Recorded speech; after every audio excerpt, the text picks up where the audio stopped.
Good morning, church. It's good to see everybody here today. Thank you for braving, as we said in Grow Group this morning, the Florida snowfall.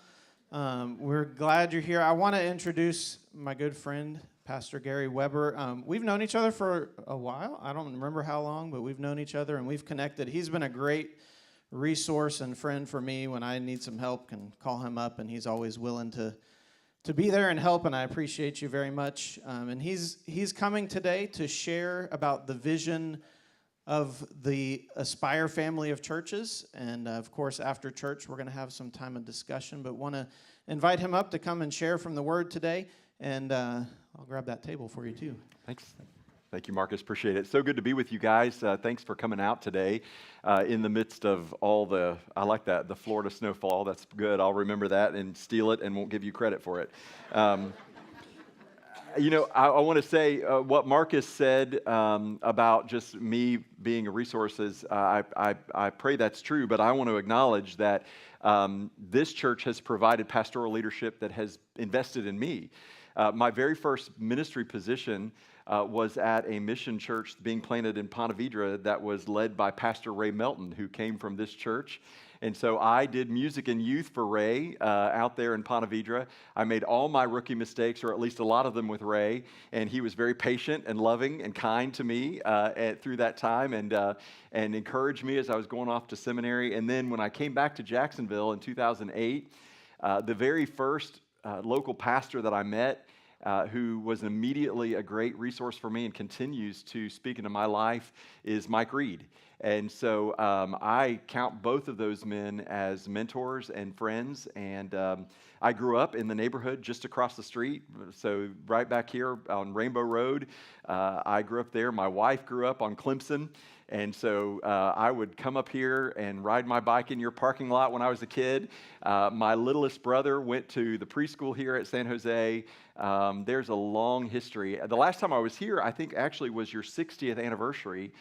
Pastor Mike asked me to come and speak for the 60th anniversary because there is a long history between our congregations. For those of you who are younger than 70, you may not know this, but San Jose Baptist Church was actually a church that was planted out of Southside Baptist Church back in the 1950s. It was originally called the Lakewood San Jose Mission, and that history, our history together goes back far. It is very, very, very deep, and it's a privilege for me to pastor the church that was my home church growing up, and to partner with you, and to know that we all stand on the shoulders of faithful men and women who've gone before us, who have faithfully carried the message of the gospel in this community, and to know that that mantle has been passed to us to continue to do is a privilege and an honor and a huge responsibility.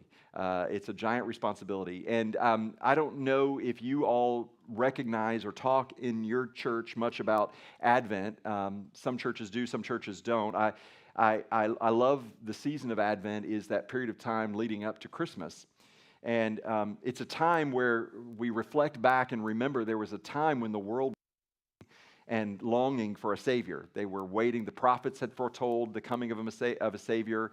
The Old Testament had told there had been 400 years of silence, and the world was aching and longing for God's salvation.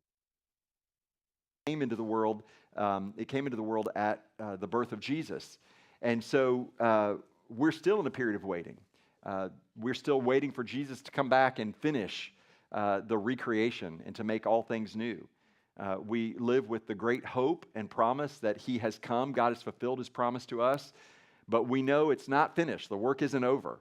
We as the church have been called to join Him, to be the body of Christ, to carry on the work. And so this period of waiting and watching, wondering, it's a season when we remember that God often does His deepest and most important work during times of waiting.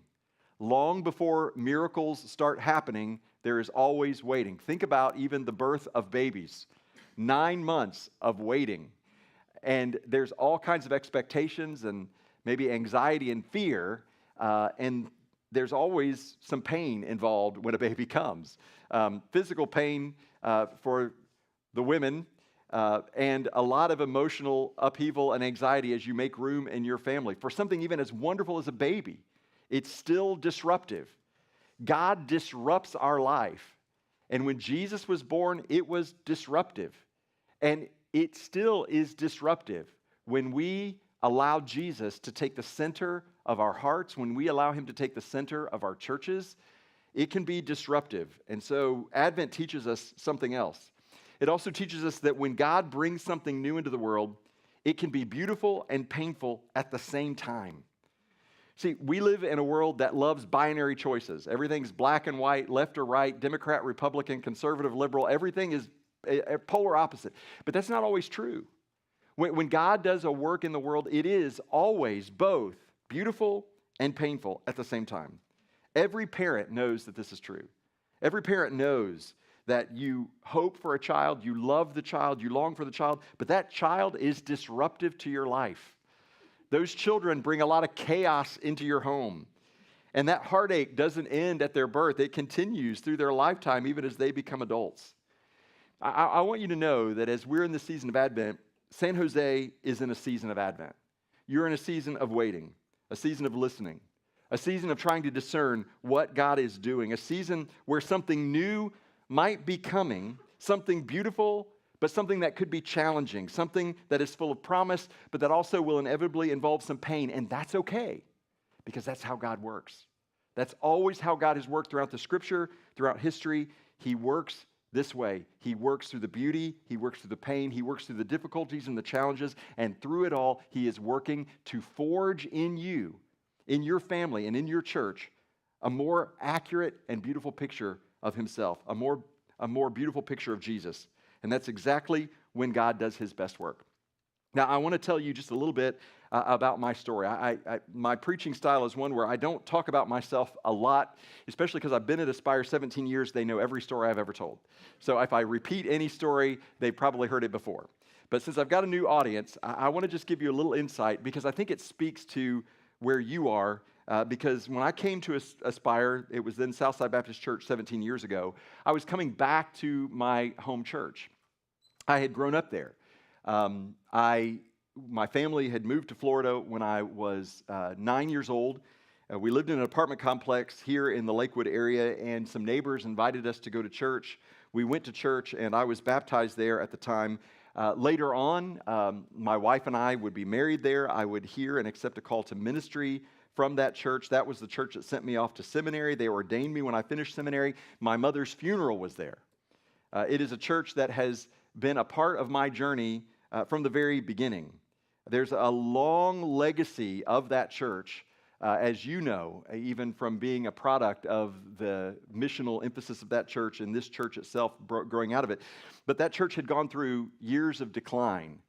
By the time I arrived in 2008, they had gone through some very disruptive and difficult things. The community was changing, the needs of the people around the church were changing, and the church had struggled to keep up and struggled to know whether they even wanted to keep up with the changes that were going around it. So it had declined pretty dramatically and severely.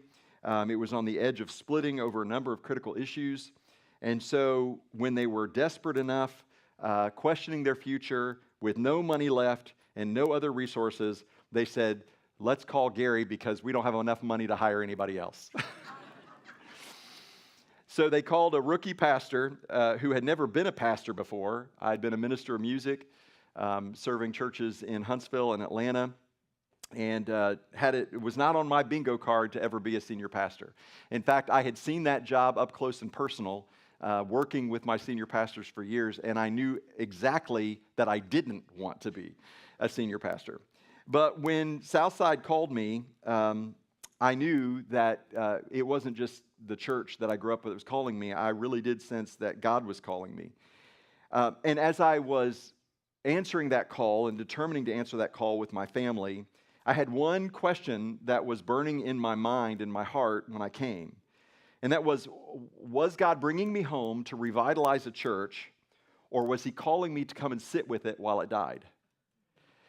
Many of you have sat in a hospice room with a loved one, and you know the pain and the importance of being present for the death of a loved one. It is painful, but to know that you are there to hold that loved one's hand as they come to the end of life, as they transition, hopefully, from this life into glory, that you are with them. And I very much knew that God was calling me back, but I didn't know what he was calling me for. Was I going to be a part of something that he was going to do to bring new life and new birth into that church, or was I coming to reside lovingly over its funeral? I honestly didn't know, and I didn't know for the first 5 years I was there. I continually wrestled with that question, and I entrusted the answer to the question to God. I remember stepping into the sanctuary on one of my very first Sundays as I looked around, a church that I had known as a vibrant, lively church that was full, and it looked like a nuclear bomb had gone off. There were no smiles, there was no joy, there was no hope. And as I looked around that beautiful sanctuary with that beautiful stained glass, there was faith there was beauty there was history there, but there's also a sense of fragility. It felt very, very fragile. And here I was, a rookie pastor, had no idea what I was doing, and I thought my biggest prayer was, Jesus, help. My second prayer was, Jesus, don't let me mess this up. That I didn't want to add to the pain in any way. There was a feeling that the church was at a crossroads, just like you are sitting at a crossroads today. But there was something else that was in the room my very first Sunday. And it was a group of people who sat in the very back on the organ side. There were about 15 or 20 people who were from the state of the Karen state, from the country known as Burma.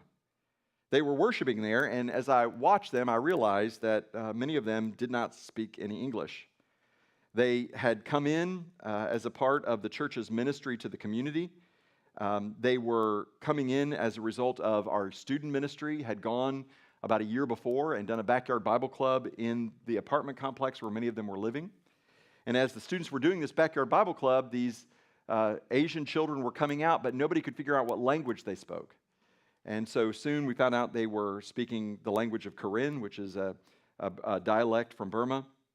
That led to some of our people in our church forming an after-school homework program there in the apartment complex to help the parents, help the students navigate not knowing English and helping them to be able to do their homework.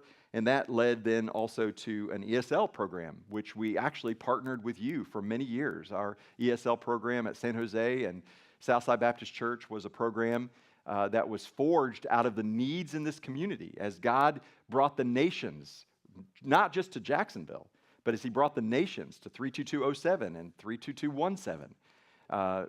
This was the result. This was the response of our church and of your church. And so this group of Karen people began attending worship. Even though they didn't speak the language, they didn't understand it, they began coming because they sensed the love of Jesus. They sensed it through the after-school help. They sensed it through the ESL program.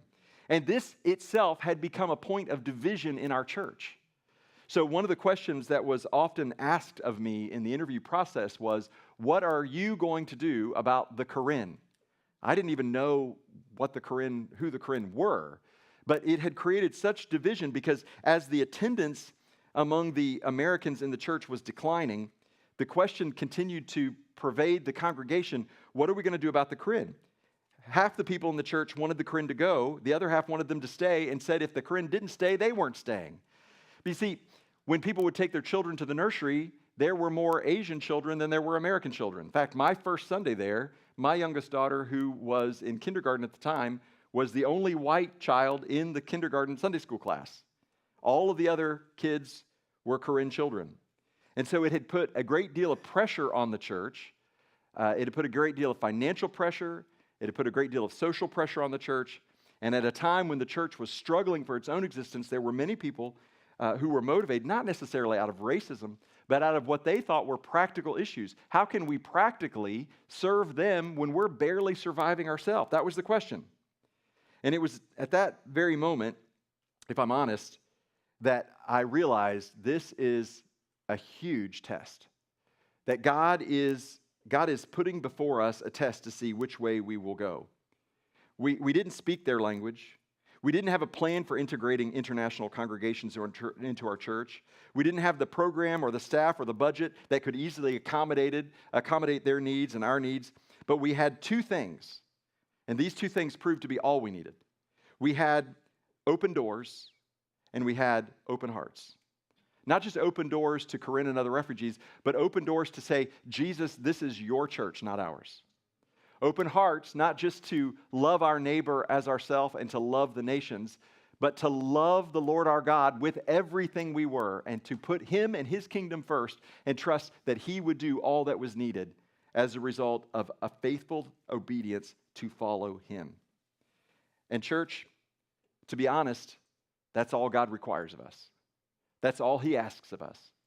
To be available, to love him with our heart, soul, mind, and strength, and to love our neighbor as ourselves. We said yes, not just to the Corinne, but more importantly, we said yes to Jesus. The heart of Jesus was for the nations, and we said our heart would also be for the nations. That we would love them the best we could, that we would welcome them in, that we would let them use our facilities. And you have done the same thing. You've had the same heart for the nations right here. As God has brought people to this area, you have also been a church that has reached out beyond itself to say the call to the nations begins sometimes with just crossing the street. In fact, some of you may have heard this story before. I don't know if Mike's ever shared it, but the way I first met Mike Reed was after a conflict in an apartment complex parking lot. Two of your saints were driving a San Jose church bus, and two of our saints were driving a Southside church bus. You know them well, Diana. And going to this apartment complex to pick up refugees to bring them back to church. Well, there was a particular group of people that both groups were trying to pick up. And there was an argument between your members and our members about which church they were going to go to.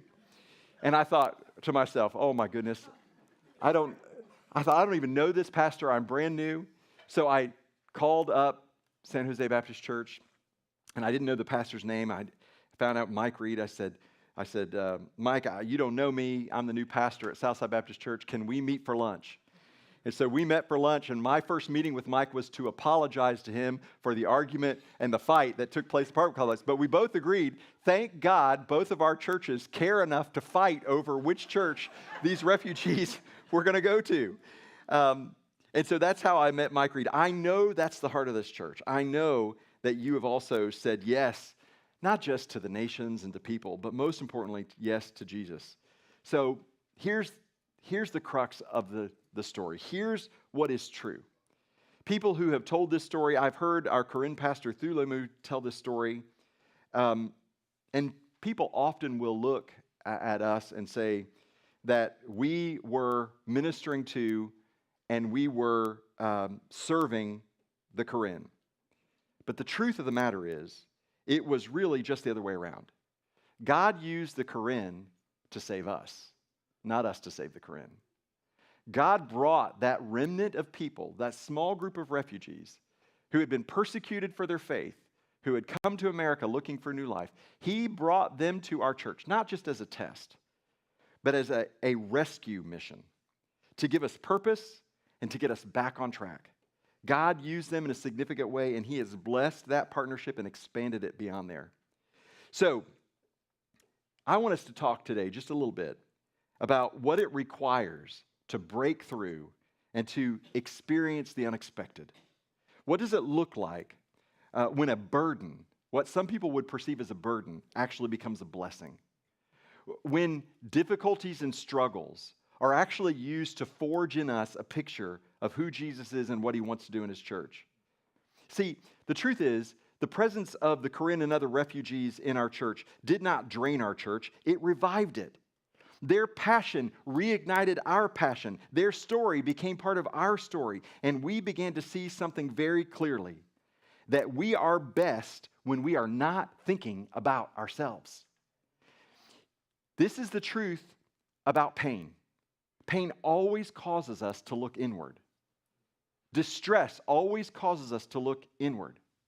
When I got to Southside, it was a church that was looking inward. Why? Because they were in pain.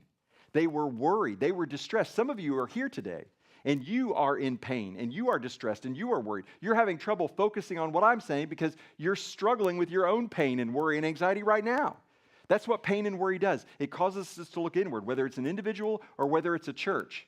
But we are at our best, not when we're thinking about ourselves, but when we are looking out to see what God may be doing, not in spite of our pain and struggle, but through it. God used the Corinth congregation to open our eyes, to give us a picture of what the church could be, to see a multi-ethnic, multilingual, multi-generational, a foretaste of what Revelation 7 says. This place where every tribe, every people, every nation is gathered around the throne, worshiping God together. To be what Jesus said that the temple was meant to be when he went in and cleansed it. You remember that story? He goes in and he cleanses the temple, and he says, my house is to be a house of prayer for all nations. That was not just a message that Jesus was giving to the temple 2,000 years ago. I believe it is a call that he has for his church today. And that single yes that we gave to the Koran, that single yes to the people of God, put right in front of us, that single yes to them, it changed the whole trajectory of our church. That there emerged something from us, something new and beautiful that God was doing, and we have come to call that, years later, the family of churches. See, over time, God brought other people groups to our church, other congregations into our story. New Americans, church planters, international pastors, language-specific ministries, and we began by giving a simple yes, and that simple yes grew into a vision for churches working together, sharing resources, supporting one another, and multiplying ministry. And I don't think that's a new vision. I think that goes back to the very heart of the vision that God has for his church in the beginning. It's the heart of the prayer Jesus prayed in John 17. Make them one as we are one. Why? So that the world will know. So that the world will know you. When we are willing to work together, when we are willing to put aside the things that divide us, we give a picture of what God wants to do in the world today. And listen, this wasn't a strategy. This was not some plan that we went and got from the North American Mission Board or the International Mission Board or any other board or any other church. It wasn't a business plan. It was a response to something that God was already doing, and he was inviting us to join him in that work. All we had to do was put our yes on the table. So eventually, that vision took shape as the Aspire family of churches. And here's what the Aspire family of churches is, if you want to know. It is a family of autonomous local congregations practicing radical cooperation for the sake of the gospel. Now, we could spend a lot of time taking that apart, but let me just highlight a couple things about it. It's a family of churches, meaning that we recognize we are all part of God's family. We are all one. And we are committed to stabilizing, to strengthening, to multiplying congregations throughout our city. In areas where the church is declining, we are wanting to say, how can we work together to strengthen these local churches? Not to take them over as satellite campuses of some mega church somewhere else, but to come in to say, how can we strengthen this church to reach the people that God brings within the shadow of its steeple? And I want you to hear this. Aspire did not become stronger by holding tightly to what we had. We became stronger by giving ourselves away. This is true throughout the scriptures. When you read the stories of the great men and women of faith, it always is as they give themselves away, as they surrender, God does a mighty work through them. And I believe that's true for San Jose today. Our church was saved, not by programs, not by personalities. Our church was saved by partnership, by partnering with the people that God had brought to us. San Jose, you are where we once were. You are where Southside Baptist Church was in 2008 when I came. You have a long, rich legacy, and you are in a challenging season, as any church will find itself in from time to time. This community is changing around you. It has changed over the years. It has changed since I grew up on Rainbow Road, a building that is filled with potential, but that's also a huge liability. I know when I came to Southside, we have 100,000 square feet and 50 air conditioning units on the roof, one for almost every Sunday of the year to go out. And that's exactly what happened my first year. Every week, a different air conditioning unit was out. Every week, there was a new leak somewhere in the building. I mean, it was a huge liability, but it was also a blessing that God had given us, that if we were willing to open the doors, we could see God move in a mighty way as we reach the people that God was bringing into the shadow of our steeple. You have 2 international congregations already meeting here. You are where we were. In fact, in many ways, you're further along than where we were. You're in a season of Advent, a season of expectancy, a season of waiting, of watching, of wondering where God is and what God will do next. And I believe with all my heart that God has already been preparing you for what is to come. So I want to ask you to turn with me in your Bible to Philippians 1 for just a moment, just a few verses I want to look at today. Philippians is one of my favorite books of the Bible. It is a letter that Paul wrote from prison back to a church that played a pivotal role in all the other churches that he would plant. The Philippian church was a church that supported Paul through a time of intense persecution. They themselves had suffered through intense persecution. They had gone through a very difficult season. And God used that difficult season, He used that challenging time in them to forge in them such a deep faith that it became a catalyst for change about the whole region around them. So as Paul is writing them, he is writing them, first of all, to thank them. Look what he says in Philippians 1, verses 3 through 6. I thank my God every time I remember you. I thank my God every time I remember you. I know for me, some of you have this experience too. Like, because I left for 15 years, my wife and I lived away from Jacksonville for 15 years. Every time I would remember my home church, I would be filled with thanksgiving. I would be filled with remembering what they had invested in me. That's how Paul felt about the Philippians. I thank my God every time I remember you. In all my prayers for all of you, I always pray with joy. Now, you would think that he's writing this because everything at Philippi is happy. Everything's good. It wasn't. It was actually very difficult. They were enduring persecution. But what is he saying? Every time I remember you, I pray with joy. Why? Not because of their circumstances. That's not why. He tells you why. Pray with you with joy because of your partnership in the gospel. From the first day until now, there's a persistence in them. They persisted through the challenges to continue to remain faithful. From the first day till now, being confident of this, that he who began a good work in you will carry it to completion until the day of Jesus Christ.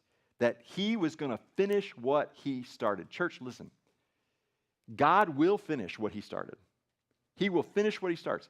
And he will use us if we're willing to be obedient and follow him, or he will find somebody else to use. But God will finish what he starts.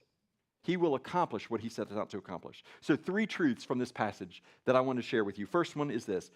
Gospel work flourishes in the soil of partnership. Gospel work flourishes in a soil of partnership. Paul didn't plant all the churches that he planted by himself.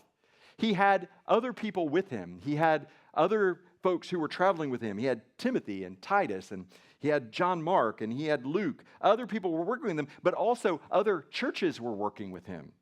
The gospel flourished from the very beginning when people partnered together to carry out the work. He didn't encourage the churches by himself. He didn't face persecution alone. The gospel advance was the result of churches linking arms. We are better together. That is not just a slogan that needs to be put on a letterhead. That is a reality that needs to be lived out as our churches embrace what was true from the very beginning, that the gospel work flourishes in the soil of partnership. But the second thing these 3 verses remind us is that gospel partnership produces joy. Look what he said. I pray with joy because of your partnership. You know why? Because shared mission brings shared joy. The attitude at our church changed when we took the focus off of what was wrong and put it on to the mission. There began to be joy in the halls at our church when we stopped focused on everything that we thought was bad, and we began instead to focus on the work that God had set before us. We are called, church, to focus on the mission that God has set before us. And when we do it, no matter what the circumstances are, no matter what the pain you might be enduring, there is joy that comes. Can I just make this personal for you for a minute? If you find yourself in a season of trial right now, maybe financially, maybe relationally, maybe you don't know what the new year holds and you are facing a lot of uncertainty, can I just challenge you to do what this church did?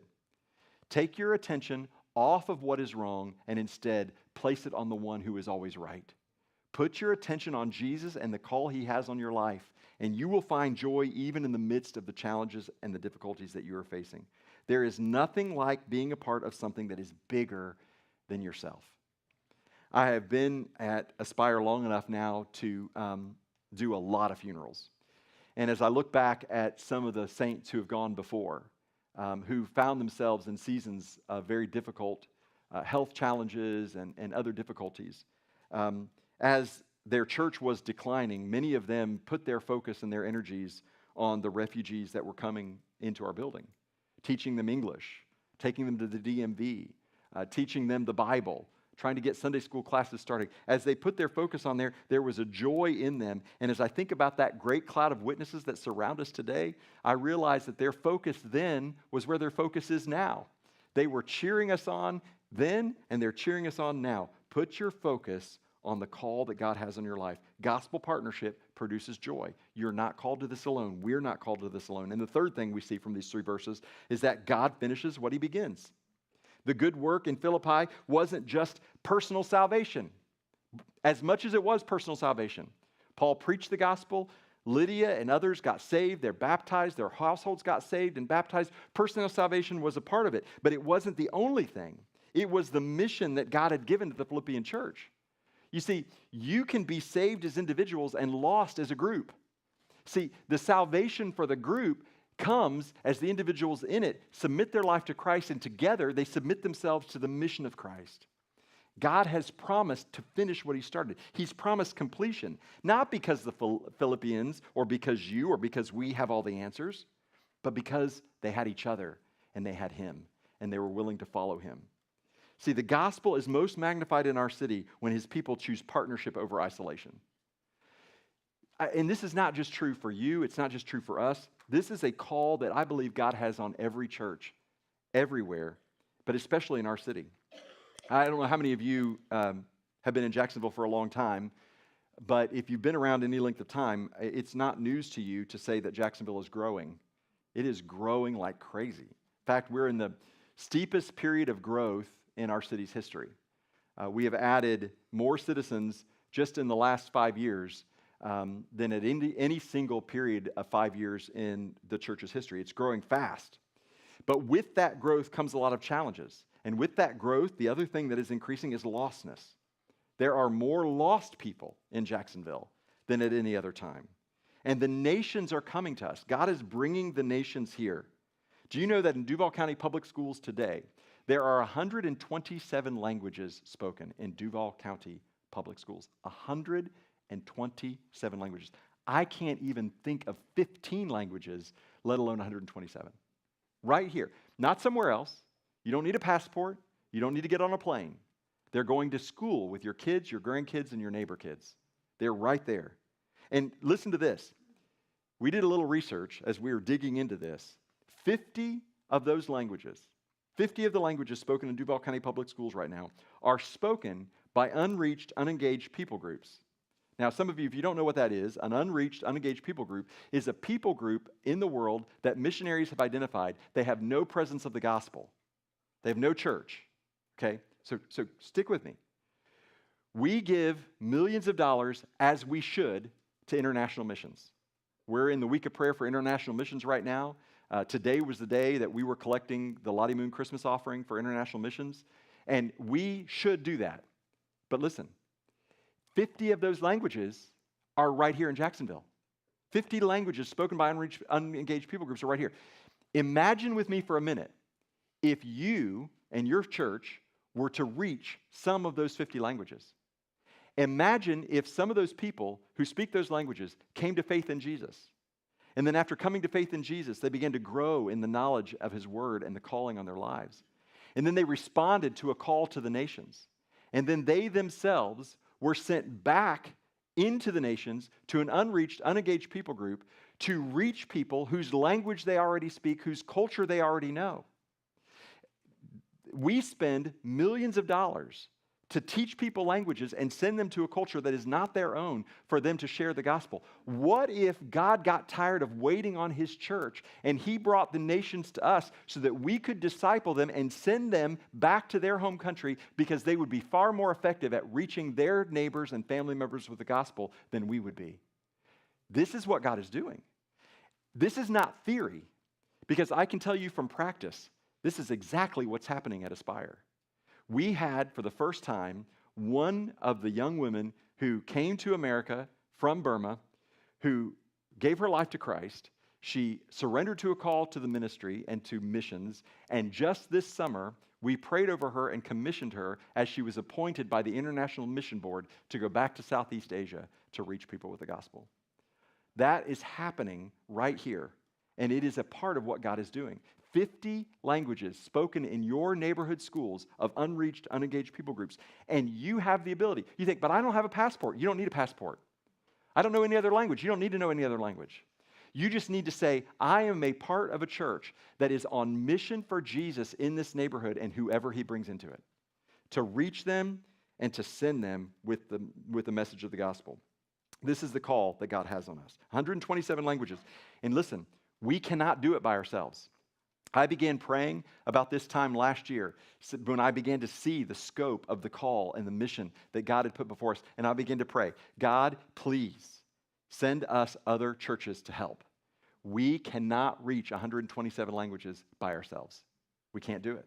We need other churches who share the vision and who are willing to link arms with us to see the mission fulfilled. The mission is too big, it's too urgent, it's too critical for any one of us to try to do it alone. We are not trying to do it alone at Aspire San Marco. We're asking you to join us to help us accomplish this mission that God has given us. So what does this mean for you? What does this mean for San Jose? A couple things. First, you have an opportunity to step into a partnership that amplifies your mission. And I say your mission because our mission is not different. Our mission, whether it's here at San Jose or whether it's in San Marco, is the same. It is the Great Commission to go into all the world to share the message of the gospel, to begin in Jerusalem, Judea, Samaria, and go to the ends of the earth. This is the call that we have. And you have an opportunity to step into a partnership that amplifies the mission that God has already given you, to stabilize, to strengthen, to multiply ministry, to become a hub for multicultural worship and partnership, to bless your neighbors, and to reach the nations that God has already brought to them in the shadow of your steeple. We have that chance. The second thing it means for you is this partnership honors your legacy. For over 70 years, San Jose has been a part of our church's story. And it has been a joy to share with you, to partner with you in other ways. God is calling us into a deeper, more collaborative partnership now than maybe ever before. He is calling us to say, will we work together and link arms to reach people? In the growth of Jacksonville, one of the untold stories is that at the same time that Jacksonville is growing, our neighborhoods, 32217, 32207, have seen a decline in the number of healthy churches. Population going up, healthy churches going down. We need to turn that story around, and I believe we can do it together. The next step is not a departure from where God has been leading you. It's a continuation of the work that God began decades ago. The third thing it means is this partnership helps you move from survival to renewal. I remember my first few years at Southside. It felt like every day was a day of survival. That's all it was, day to day, just trying to survive. What can we do to make it another day, another week, another month?